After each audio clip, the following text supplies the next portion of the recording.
사실 이게 엄청 힘든 일이 아니었어요. 제가 도서관에서 책을 버리는 일을 했었는데 책을 노끈으로 이렇게 묶다가 딱 여기 안쪽에 힘줄에 염증이 생겨가지고 왼쪽 팔에 힘이 안 들어가는 거예요.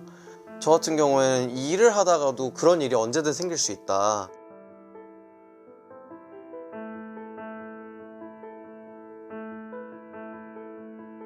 질환은 치료가 될 수 있지만 장애는 원칙적으로는 치료의 대상이 아니라고 하는 것, 이런 점에서 이제 서로 구분되는 어떤 개념이고 범주라고 할 수가 있겠습니다. 그러나 평생 낫지 않는 만성 질환이나 희귀난치성 질환은 장애와 질병의 경계에 서 있다. 이 중엔 현실의 어려움 때문에 장애를 인정받기 원하는 사람들이 있다. 네, 저는 크론병이라는 희귀난치 질환을 가지고 있고요. 입구멍부터 항문까지 있는 소화기관 전체에 언제든 염증이 생길 수 있는 그런 질병인데요. 학교에서 장애 학생들 같은 경우에는 특수교육 대상자로 이렇게 지정이 되어 있어서 아프다, 수업에 못 갈 것 같다 이렇게 이야기를 하면 교수님들이 그냥 오케이를 해요. 왜냐하면 특수교육 대상자라고 딱 되어 있으니까.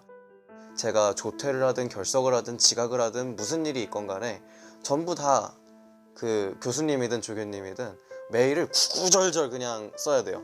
그냥 구구절절. 매번 증명을 해야 된다는 게 가장 큰 문제라고 생각해요. 만성 질환이나 희귀난치성 질환을 가진 환자들은 질병으로 인한 차별을 당해도 법적으로 대응하기 쉽지 않다. 이제 HIV 감염인 분이 손가락 절단 사고를 당했는데 이제 의료기관에서조차 사실은 이런 분들을 잘 받으려고 하지 않았던 거예요. 병원에서 계속 거부를 하는 바람에 이분이 적절한 시간 안에 이제 치료를 받지 못하게 되고 이제 그러면서 어떤 더 큰 피해를 보게 되는 이런 사례들이 있었죠. 이제 취업 과정에서 병력 차별이라고 하잖아요. 아픈 경험이 있으면 그걸 차별을 하는. 장애로 인정이 되면 무엇이 달라질까? 장애로 인정이 된다. 그럼 이런 것들은 단순히 그냥 이렇게 방치되거나 이런 것이 아니라 그냥 차별금지법에 의해서 규제를 받을 수도 있고 이제 생활적인 지원이나 이제 복지 지원도 같이 받을 수가 있게 되겠죠. 장애를 얼마나 폭넓게 해석하느냐에 따라 국가마다 장애 인구 비율이 다르다. 한국의 장애 인구는 약 5% 정도다. 그래서 이제 우리나라의 경우에도 바로 얼마 전이죠.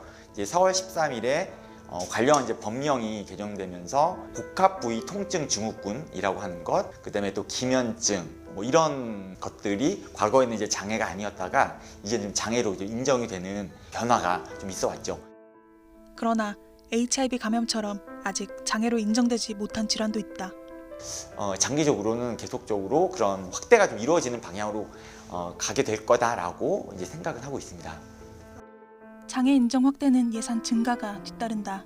그런데 한국의 GDP 대비 장애인 복지 지출 비율은 0.59%로 OECD 국가 중 멕시코와 터키를 제외하고 가장 낮은 실정이다.